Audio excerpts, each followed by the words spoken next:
और जिस तरह से आज लोकतंत्र का पर्व है और इसी पर हम लगातार चर्चा भी कर रहे हैं, हेमंत तो हमारे साथ जुड़ गए हैं, साथ ही साथ हमारे साथ और भी प्रवक्ता जुड़े हैं जो कि इस मुद्दे पर चर्चा करेंगे। एक आपसे हैं तो दूसरे कांग्रेस से हैं। जिस तरह से हेमंत देखा जाए वोटिंग परसेंट को लेकर, क्या आपकी पार्टी वाकई इससे कितना इत्तेफाक रखती है कि कम पड़ा या ज्यादा पड़ा? क्योंकि हम अगर नजर डालें पिछले चुनावों को, चाहे वो 2018, 2013, 2003 को छोड़कर, वोटिंग परसेंट जब भी कम हुआ है तो वो उस पर विपक्ष पार्टी जो है उससे फायदा मिला, वोटिंग परसेंट बढ़ा है तो सत्ता पक्ष की पार्टी को फायदा हुआ है। तो ये अच्छी बात है, सभी पार्टियों को बरोबर में इसका फायदा होता है। और आजकल का युवा जो है वो बड़ा जागरूक है मतदान के प्रति, सरकार चुनने के प्रति। और वो चाहता है कि जो बदलाव हो या जो अच्छी सरकार आए उसके लिए उसका योगदान रहे। तो युवा बहुत अच्छी तरह से चुनाव के लिए जा रहे हैं, मतदान के लिए जा रहे हैं और 100% इस बार रिकॉर्ड टूटेगा वोटिंग का। पर हेमंत जी, जिस तरह से आप लगातार, कुछ विषय विशेषज्ञ भी कह रहे हैं कि आपका वजूद दिख नहीं रहा, जैसे निर्दलीय हैं। ठीक, अब निर्दलीय का नाम बदलकर आप कर दिया गया है, आप उसी तरह से है। नहीं, ठीक है, हम 230 लोकसभा विधानसभा पर लड़ने वाले थे, पर कुछ कारणों से हमने कम सीटों पे लड़े। पर जहां पर लड़े हैं बहुत मजबूती से लड़े हैं, मुद्दों पे लड़े हैं, भ्रष्टाचार के खिलाफ लड़े हैं। और जनता समझती है, जनता तीसरा ईमानदार विकल्प के रूप में आम आदमी पार्टी को चुनने जा रही है। ठीक है, योगेश गुप्ता भी जुड़ गए हैं बीजेपी से। योगेश जी, जिस तरह से वोटिंग परसेंट है वो लगभग फिलहाल तो पिछली बार की तरह ही लगभग चल रहा है, उतना ही रिकॉर्ड। लेकिन अगर कम वोटिंग पड़ा तो सत्ता पक्ष के लिए नुकसान हो सकता है।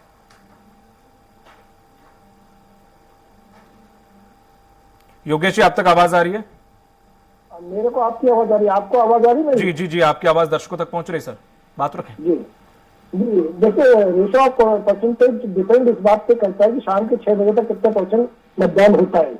अभी तक जो मेरे पास जानकारी आई है वो लगभग 40% के आसपास वोटिंग हो चुकी है। तो मध्य प्रदेश में जिस हिसाब से अभी मतदान हो रहा है, मैं समझता हूँ 6 बजे तक, शाम के 6 बजे तक करीब लगभग 70% के आसपास वोटिंग का अनुमान है। रही बात आम आदमी पार्टी ने जो अभी बोला कि हम भ्रष्टाचार के खिलाफ लड़ रहे हैं, तो जिस पार्टी के आधे दर्जन से ज्यादा नेता भ्रष्टाचार के आरोप में जेल के अंदर है, वो पार्टी भ्रष्टाचार के ऊपर बयानबाजी करे शोभा नहीं देता है। आप नरेंद्र सिंह तोमर के बारे में बात बताइए। दूसरी बात में बात करूंगा, उस पर भी आपका समय आए तो आप बोलिएगा जरूर। जी जी जी, अपनी बारी पे। जी, नरेंद्र सिंह तोमर जी के बारे में जो वीडियो एक जारी किया गया है, वो सिर्फ और सिर्फ धोखाधड़ी है। ठग राज थे राजस्थान के, उनके माध्यम से ये वीडियो जारी हुआ है और वो जांच एजेंसियों के संज्ञान में है और निश्चित रूप से एक बड़ा खुलासा जांच एजेंसियों के माध्यम से होगा। नहीं तो भारतीय जनता पार्टी अपनी वीडियो, अगर ठीक है वीडियो को हटा भी दीजिए, तो आपने तो हम उसके लिए और बढ़ा दिए, 3-3 तोमर हो गए हैं सर। जाति समीकरण पूरा फेल हो गया। उधर बीएसपी ने अपना ब्राह्मण प्रत्याशी उतार दिया है, तो अब तो और ज्यादा गुर्जर समाज पहले से नाराज है आपसे। जी दीपक जी, देखिए मेरी बात सुनिए। मैं ये मानता हूँ, भारतीय जनता पार्टी भी मानती है कि ग्वालियर, चंबल संभाग और उत्तर प्रदेश के सीमावर्ती एरिया में लगभग 1.5 से 2% का वोट है। पिछले 2018 के आम चुनाव का अगर अपन आकलन करें तो 1 सीट थी समाजवादी पार्टी की और 2 सीट थी बहुजन समाज पार्टी। अब चूंकि इंडी गठबंधन के नाम पर ये सब एक तो हुए देश के अंदर मोदी जी के खिलाफ, मगर मध्य प्रदेश में सिरे से खारिज किसने किया है? कमलनाथ जी ने। ना रैली आयोजित करने दी और ना ही कोई सीटों पर जो मंथन के लिए समाजवादी पार्टी के वरिष्ठ नेताओं को बुलाया गया था, उनको अपमानित करके 1 सीट नहीं दी। अखिलेश यादव जी जो समाजवादी पार्टी के मुखिया है, उनको अखिलेश बखलेश करके कल का बच्चा है के कमलनाथ जी ने उस पर कटाक्ष किया। अखिलेश जी ने भी पलटवार किया कि कांग्रेस एक धोखेबाज पार्टी है। नहीं वो ठीक है, लेकिन प्रदेश में गठबंधन होकर एकजुट होकर नहीं लड़ रहे। पार्टी विश्वास नहीं, पार्टियों में विश्वास नहीं होता है। हित किसका लास्ट में सिद्ध हो रहा है, मतलब का सिद्ध होता है, मतलब का अर्थ निकलता है। मतलब सिद्ध कर रहा हूं। अब जब तीनों पार्टी अलग अलग चुनाव लड़ रही है, समाजवादी पार्टी, बहुजन समाज पार्टी और आम आदमी पार्टी, निश्चित रूप से ये वोट जो कटेगा, ये वोट कटुआ के रूप में काम करेंगी कांग्रेस पार्टी।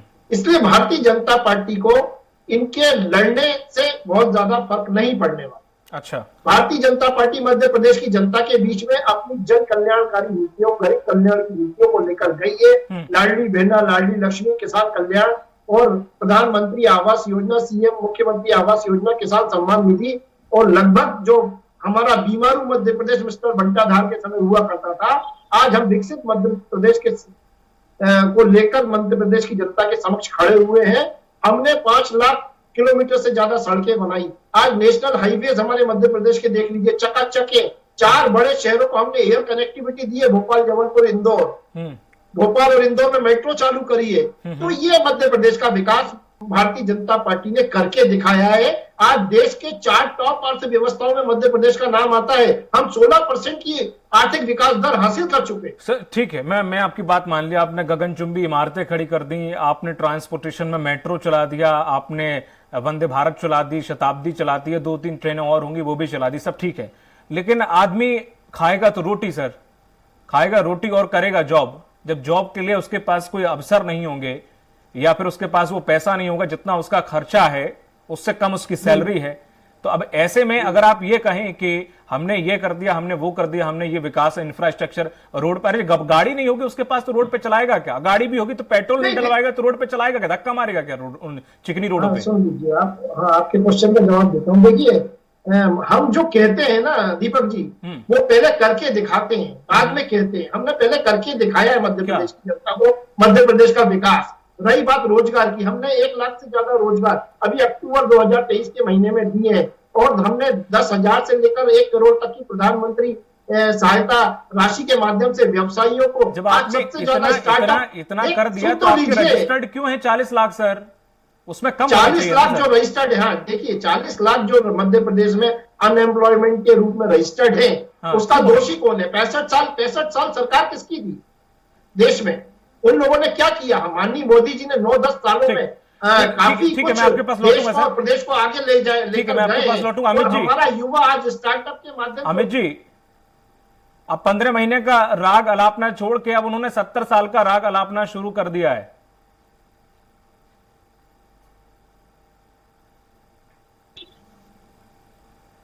सुना कि 2 बड़े मुद्दे अभी इस देश में चल रहे थे कि भ्रष्टाचार को लेकर। तो आप देखिए कि आम आदमी पार्टी के जिन नेताओं की बात हो रही, उनके खिलाफ कोई सबूत ना होने के बाद भी उनको जेल के अंदर डाल दिया जाता है। और वहीं केंद्रीय मंत्री के बेटे का वीडियो वायरल होता है और जिस व्यक्ति ने वीडियो वायरल किया वो ये बता रहा है ये मेरा नंबर है, ये मेरा खतरा है और आप इस तरह से संपर्क कर सकते हैं। लेकिन किसी भी बगैर लैब में भेजे भारतीय जनता पार्टी के नेता ये सर्टिफिकेट जारी कर देते हैं कि ये वीडियो फर्जी है। यानी कि विपक्ष का किसी भी नेता का कोई भी बातचीत भी आ जाए तो उसको सीधा जेल के अंदर डालो। और यदि सत्ताधारी दल का कोई भी व्यक्ति हो उसके लिए भ्रष्टाचार नहीं, एक वो व्यवहार की बात में शामिल हो जाता है। तो ये 2 पैमाने हैं, जनता को तय करना है। दूसरी बात यह है कि उन्होंने कहा कि कमलनाथ जी ने ये कहा, अखिलेश जी ने वो कहा। मैं तो ये कहना चाहूंगा कि बहुत से हमारे कांग्रेस के प्रवक्ता थे जो 1 साल पहले मोदी जी को क्या बोलते थे, भारतीय जनता पार्टी को, शिवराज जी को क्या बोलते थे। अब हालांकि हो सकता है वो मोदी भक्त हो गए हैं, तो ये बात एक अलग है। दूसरी बात, उमा भारती जी ने क्या क्या कहा था शिवराज जी के लिए, मोदी जी के लिए, और अब क्या कहती है कि अब हम सब लोग जानते हैं। आज सबसे महत्वपूर्ण बात यह है, जैसा कि आपके चैनल पे भी जवाब वर्ग ने कहा कि हमको इंफ्रास्ट्रक्चर चाहिए, हमको नौकरियां चाहिए, जो कि मध्य प्रदेश में नहीं बनी है। पिछले 18 साल में मध्य प्रदेश के हर वर्ग में शिवराज सिंह चौहान साहब को भरपूर आशीर्वाद दिया, भरपूर ये मौका दिया कि आप मध्य प्रदेश का कायाकल्प करो। लेकिन फिर भारतीय जनता पार्टी के नेताओं का कायाकल्प हुआ। ये आप भी जानते हैं, हम भी जानते हैं कि चाहे नरेंद्र सिंह तोमर जी हो, चाहे शिवराज चौहान जी हो, चाहे कैलाश विजयवर्गीय हो, 30 साल पहले उनकी क्या स्थिति हुआ करती थी, आर्थिक स्थिति या जो भी स्थिति, और आज इनकी स्थिति क्या है ये आप हम सब लोग जानते हैं। इनका आवा मंडल किस तरीके से 30 साल में परवान पड़ा है ये आप हम सब लोग जानते हैं। तो मध्य प्रदेश का वो युवा ये पूछना चाहता है कि भाई हमको तो पढ़ने लिखने के बाद 20,000 की नौकरी मध्य प्रदेश में नहीं मिल रही है, और भारतीय जनता पार्टी के केंद्रीय मंत्री का बेटा 10-10 हजार करोड़ की डीलिंग कर रहा है, गांजे की खेती कर रहा है। तो ये एक जो पत्नी और करनी में भारतीय जनता पार्टी का जो अंतर है, वो निश्चित तौर पर आज जो है मतदान के रूप में आक्रोश जाहिर हो रहा है। और 15 महीने की सरकार, एक ऐतिहासिक स्वर्णिम कार्यकाल हमारा था, जो कि हमने जो भी कहा था उसमें सारी चीजें पूरी करी, चाहे किसान कर्जमाफी की बात हो। भारतीय जनता पार्टी के कृषि मंत्री कमल पटेल ने स्वीकार करा विधानसभा के पटल पर कि 26 लाख किसानों का कर्जा कमलनाथ जी की सरकार ने माफ किया है। ठीक है अमित जी, और 1,000 से अधिक गौशालाओं का निर्माण हमने किया है, और जो बिजली के जो कम बिल आने लगे थे वो आपको हमारे सबके सामने है। और रही 70 साल की यदि आप बात करोगे तो मुझे लगता है 70 दिन भी कम पड़ जाएंगे, क्योंकि जब 1947 से हमारा देश आजाद हुआ था तब तो हमारे देश में सुई भी नहीं बनती थी, और जवाहरलाल नेहरू जी का वो पराक्रम ही था जो भेल गेल, आज जो ये स्मार्ट सिटी की बात करते हैं जो ये बना नहीं पाते हैं, उस जमाने में भेल की स्थापना करके वास्तविक एक स्मार्ट सिटी जो है वो हमारे प्रथम प्रधानमंत्री ने देश को समर्पित की। पर अमित जी, अभी जिस तरह से खबर की हिंसा की जो घटनाएं आ रही हैं, बराबर यहाँ पर जो बीजेपी के लोग हैं, बीजेपी के लोगों पर पत्थरबाजी हुई है, कहा जा रहा है कि कांग्रेस और बसपा का हाथ है।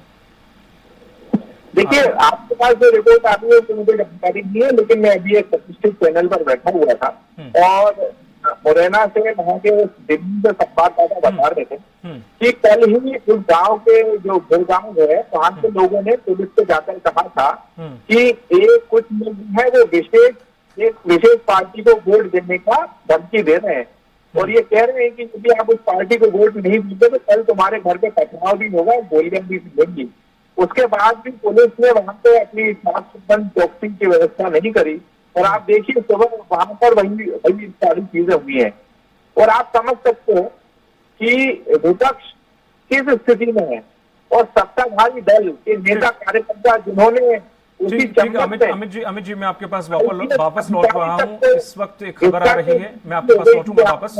पखानजोर से खबर है जहां पर बेटियां थाना क्षेत्र के गांव अचिनपुर में जियो टावर में आगजनी का मामला सामने आया, जहां पर गांव में लगे मोबाइल टावर पर नक्सलियों ने बीती रात आग लगाकर जला दिया था। वहीं टेलीफोन टावर में आगजनी के बाद से क्षेत्र में नेटवर्क नहीं होने के चलते ग्रामीणों को काफी परेशानी का सामना करना पड़ रहा है। वहीं घटना की जानकारी मिलने के बाद पुलिस मौके पर पहुंची और जांच में जुट गई है। आप इन तस्वीर में देख सकते हैं, यहां पर नक्सलियों के द्वारा पूरा के पूरा जियो टावर की मशीनरी को जला दिया गया।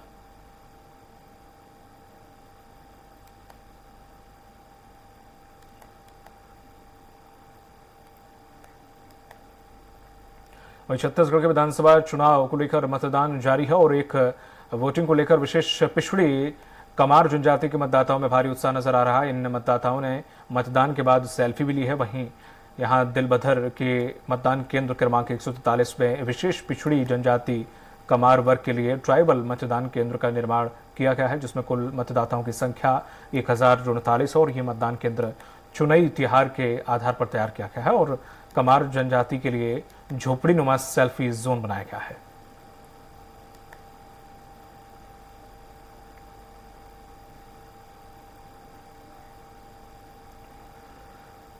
एक और खबर है पंजाब में, जहां पर कोटा विधानसभा क्षेत्र में जेसीसीजे प्रदेश अध्यक्ष अमित जोगी और जेसीसीजे राष्ट्रीय अध्यक्ष रेणुका जोगी ने मतदान किया है। इन्होंने यहां सरबहरा मतदान केंद्र जाकर वोट डाला।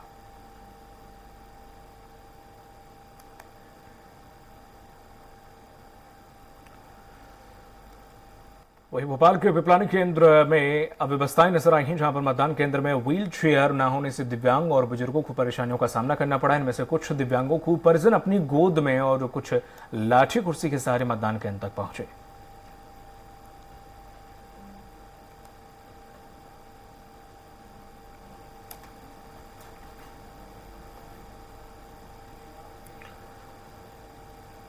लगातार हम इस मुद्दे पर चर्चा भी कर रहे हैं कि आखिर कहां पर कितना वोटिंग परसेंट है और किस पार्टी के मुद्दे और किस पार्टी के वादा या भाषण का असर देखने को मिला है, कहां किस प्रकार का पेंच पसुरा है और कहां किस प्रकार के हालात बन रहे हैं।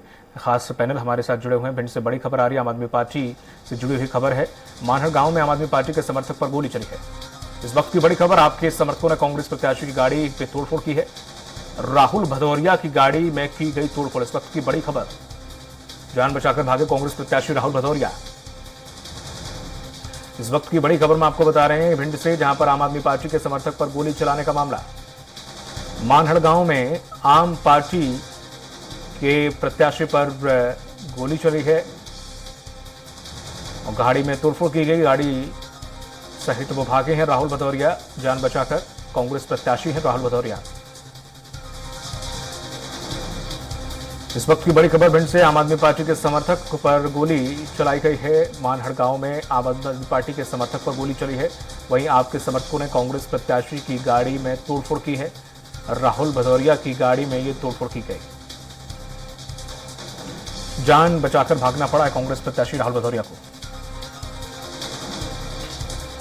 और लगातार ये छुटपुट घटनाएं सामने आ रही हैं।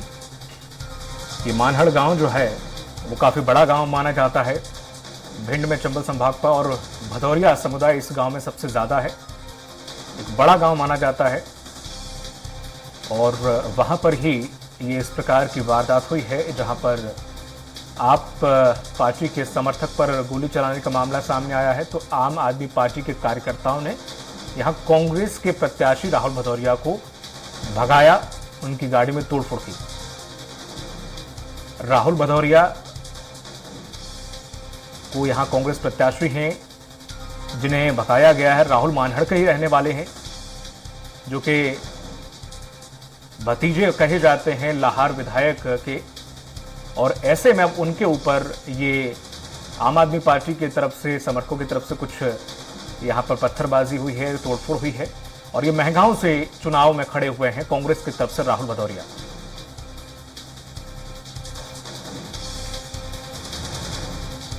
आम आदमी पार्टी वर्सेस यहां कांग्रेस के बीच में कुछ कहासुनी हुई है, जिसके बाद गोली भी चलाई गई। मानहड़ गांव के रहने वाले चूंकि राहुल भदौरिया हैं, तो यहां पर सबसे पहले आप पार्टी पर हमला हुआ, उसके बाद राहुल भदौरिया पर हमला हुआ।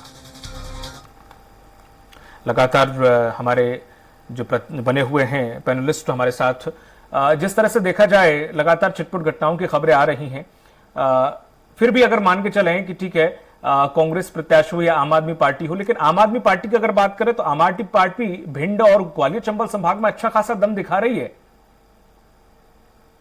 हाँ, उस बेल्ट में जो चंबल वाला बेल्ट है, महाकोशल है, विंध्य वाला बेल्ट है, उसमें आम आदमी पार्टी का अच्छा प्रभुत्व है, अच्छा समर्थन मिल रहा है, और वहां पर हम अप्रत्याशित परिणाम देने जा रहे हैं। जहां तक चुनाव में ये गोलीबारी और इसकी घटना है, ये लोकतंत्र के लिए ठीक नहीं है। हम इतने सालों के बाद में भी यदि हम विकसित नहीं हो पा रहे हैं ऐसे देश, तो ये बड़ी शर्म की बात है कि भारत जैसे देश में आज भी इस तरह की घटनाएं होती हैं।